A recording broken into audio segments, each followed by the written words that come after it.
And there we go, we're live. Hello, everyone. Hello.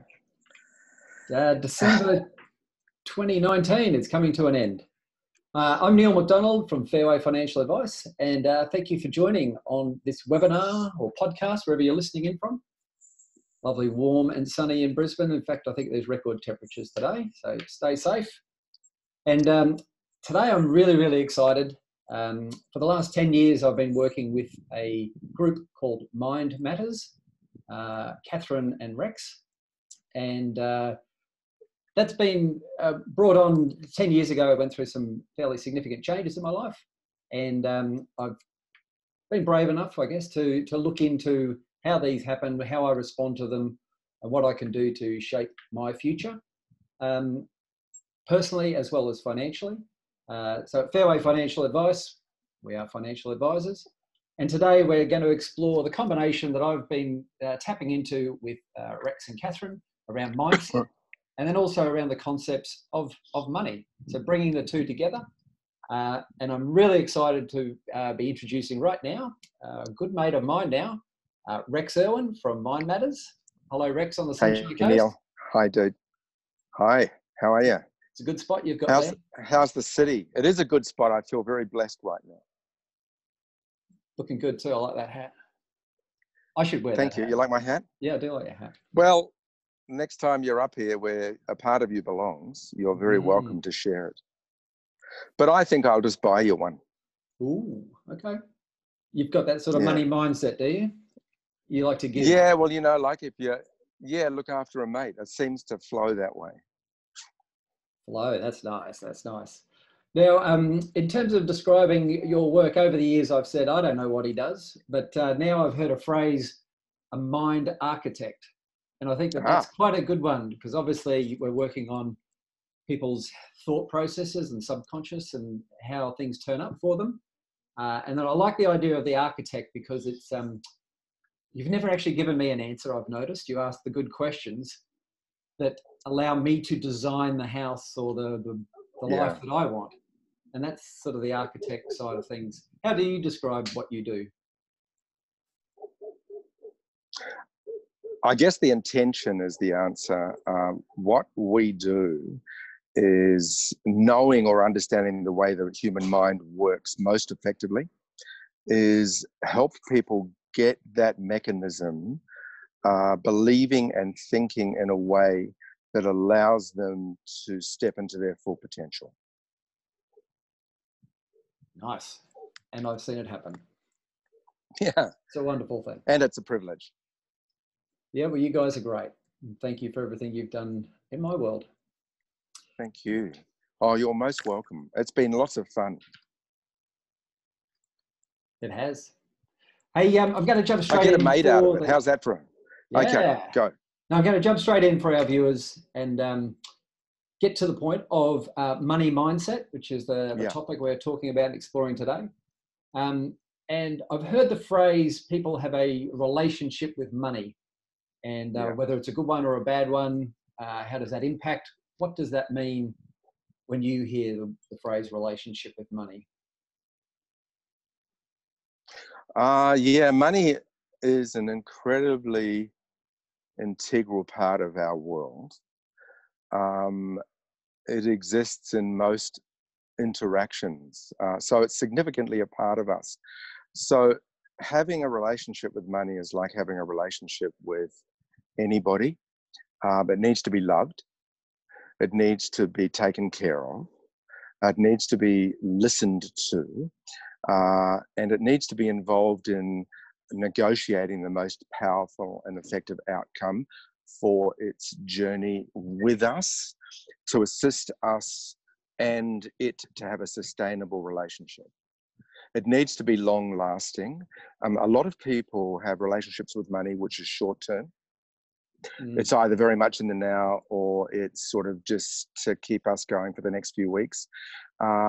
And yet it's a medium, it's a mechanism when you talk to money masters that is there for us to build what we might call wealth, which is a sustainable relationship with a mechanism that is really it's one of the metaphors through or through the exchanging of value that takes place in our lives. It's an exchange, and it requires certain things of us. Mm. And if people like all good relationships. like all good relationships, and some are not so good relationships. And you must have seen people over the time that haven't had a particularly healthy relationship with money. Would that be fair? And Yeah. what are some of the symptoms or the signs? Stress, anxiety, fear, panic, reactivity. It's funny because as you bring these topics up, I can't help but notice that, at the risk of sounding too fluffy, for our strongly thinking audience, it's not really fluffy to say that our relationship with ourselves, within ourselves, and how we bring ourselves to the world each day into different contexts has a significant influence on the way we do money and how money turns up or doesn't in our lives. If we are neglectful of ourselves, if we have a low opinion of ourselves, if we doubt ourselves, if we have a low opinion of others, if we doubt others, if we're in fear of relationships, if we're in fear of being close with others, it will reflect in the relationship we have with the way money flows in our life. I think, well, not I think, but I know that one of the things that I've learned in working with you and Catherine over the years is that it is that responsibility that a person and that myself is bringing to each situation, whether that is money or whether that's in other areas of my life and work and family and all that sort of stuff. So it is around, I do get that it is about your own relationship with yourself and then who you can bring into each of those situations. Is that? Yeah, when I'll use a metaphor that I often use, is I think most people would recognize there is a part of them that feels resolved, successful, or capable, competent, that negotiates. It's the happy side of ourselves. I call it the sword, the warrior, the goddess, the part that is intact, in congruence. The other aspect I call the wound is the part that's unresolved, doubting, has a relationship with ourselves that is not particularly congruent. And if you imagine the two players living as they do within us, there's two aspects of ourselves. You could imagine them living in the inner house or in a normal house, sharing a space. And if the relationship is lacking harmony, one will be sleeping in a bed at one end of the house, another will be sleeping in the bed at the other end of the house. They'll be walking past each other, ignoring each other, or just shouldering each other as they walk past, with a 4-letter expletive. And they'll be clashing. And then in that clash, we end up in a state of disrepair, like any relationship that's not working.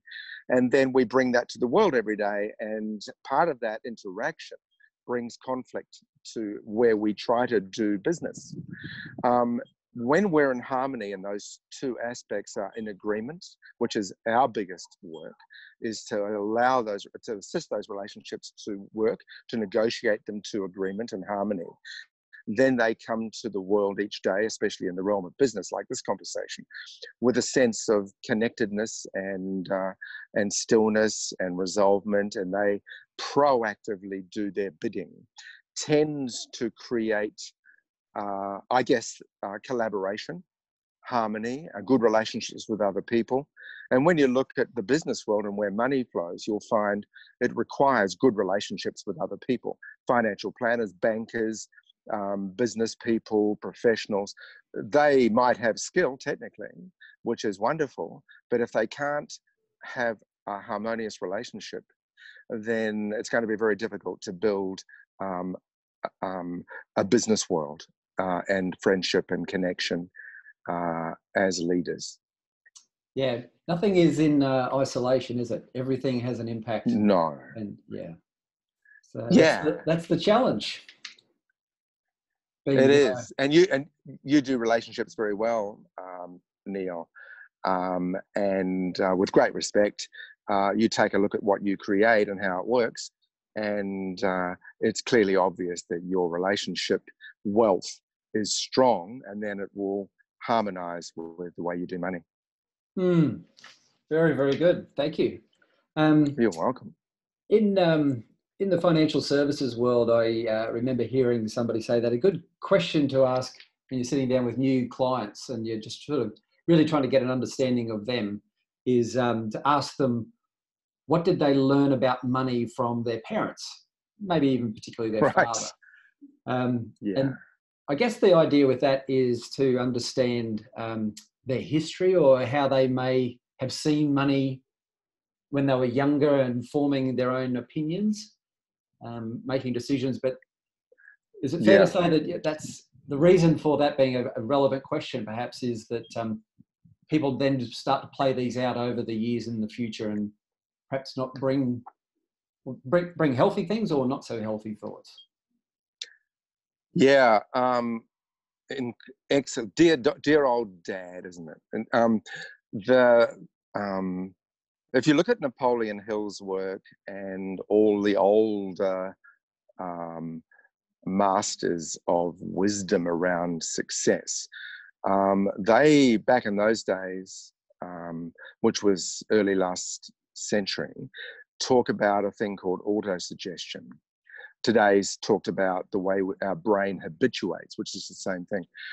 So when we learn through the journey of our blessed youth and childhood, 90% plus of our way of calibrating or understanding the world is learned to habit. So the brain the unconscious mind is an unbiased mechanism. So it will pick up vicariously ideas, information that isn't always true, and it isn't always delivered in the most useful way. And so a well-meaning father might go, "You'll never amount to anything," depending on the frame of mind of the kid and the mood for that day and their personality predisposition. How they take that on can get focused, well, using the wound metaphor and the sword, on "you'll never amount to anything," as taken on in the nervous system, it's taken on as a belief, and it builds, and anything that's said from then on becomes part of what we call an habituated belief web. And so that becomes ingrained in like a filter in a camera, and we start to see ourselves in relation to the world as lacking something. Mm-hmm. And so all of that journey around money or wealth, depending on the philosophy of the culture we grew up in, wider culture and immediate culture of family, learned to have it becomes what we see as real. And so we have this hesitation or trepidation or feeling of lack, or that we don't deserve money, and we can end up in this hesitation, and we can't understand, unless we understand this type of thinking, of why money gets pushed away, why we can't keep it, why we just can't seem to get it right.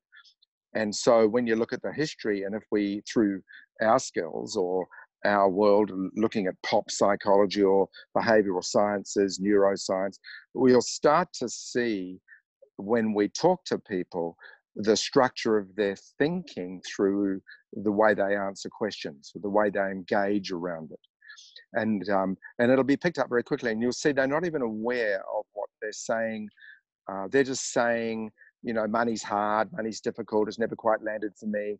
I have a good year, I have a bad year, or when everything goes well, it seems to get pulled away from me at some stage. It never lasts. Money doesn't grow on trees. Money doesn't grow on trees. Life wasn't meant to be easy. Yeah. So all of that is habituated, and we can learn that from our well-meaning elders and take it on, and find that no matter what craft we take on, unless we tidy up the story that we call a story, or the belief system that's habitually structured, it will keep interrupting good intention and well-meaning effort. Mm. And is there a way that people can identify that within themselves? Are there symptoms that if people are listening and going, I wonder what my relationship with money that I might have picked up and now I keep repeating? Can people do that themselves, or I know the answer is come and see somebody like yourself or Catherine, but what would be the symptoms? And maybe you've covered those just then, feeling, seeing it coming and going. I could add to them. I mean, one of the obvious things is money's lacking, but Yeah.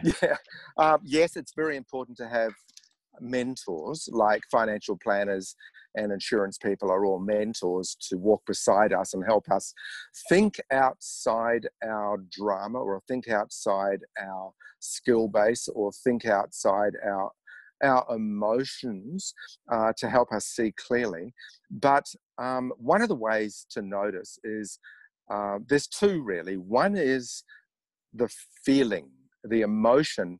When we talk about business or money, or if we could go, take a look at your lot, take a look in your bank account, take a look at your investment portfolio, and as you do, just notice the feeling that comes up around it. Is it abundance?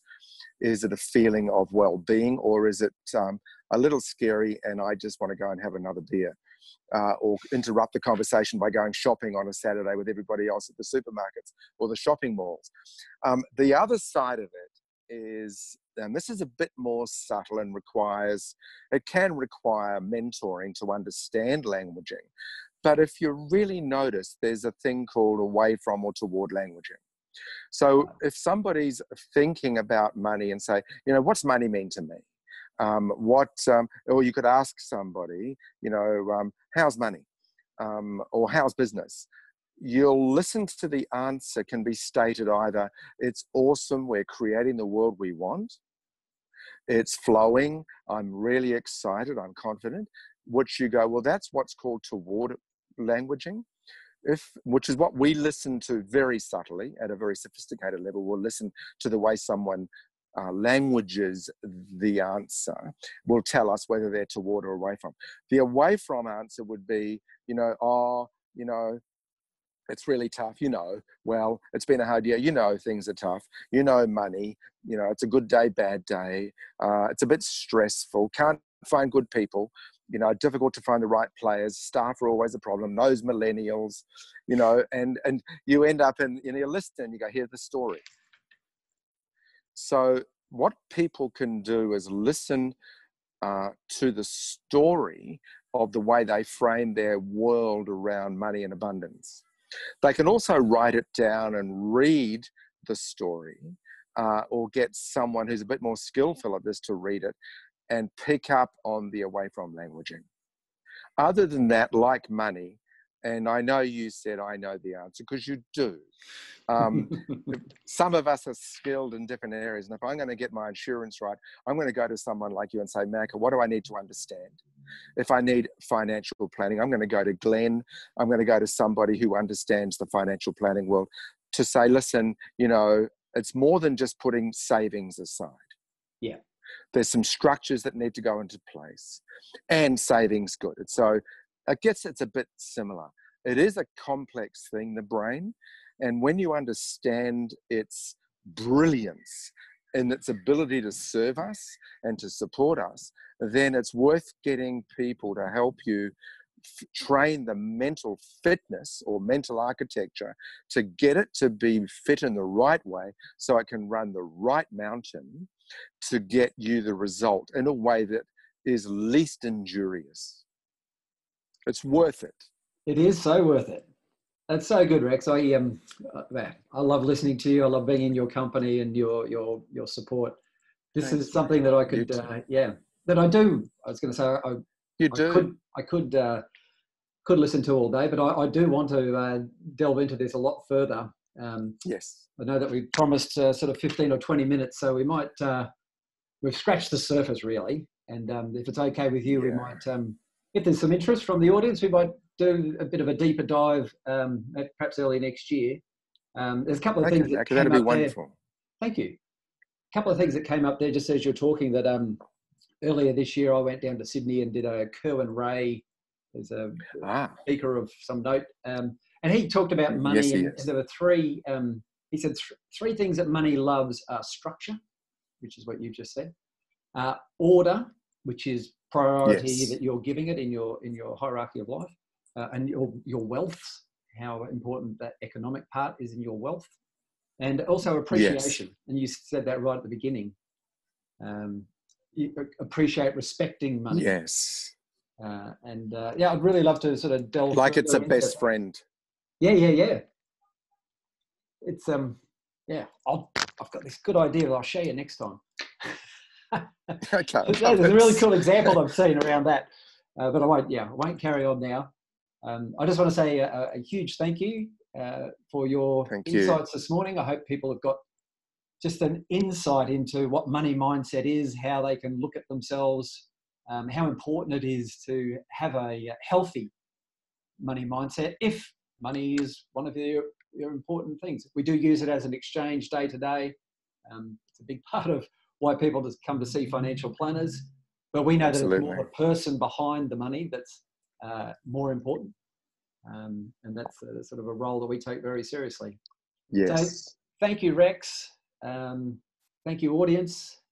Have a great Christmas, holiday, festive season. And I'll see you at the Sunshine Coast.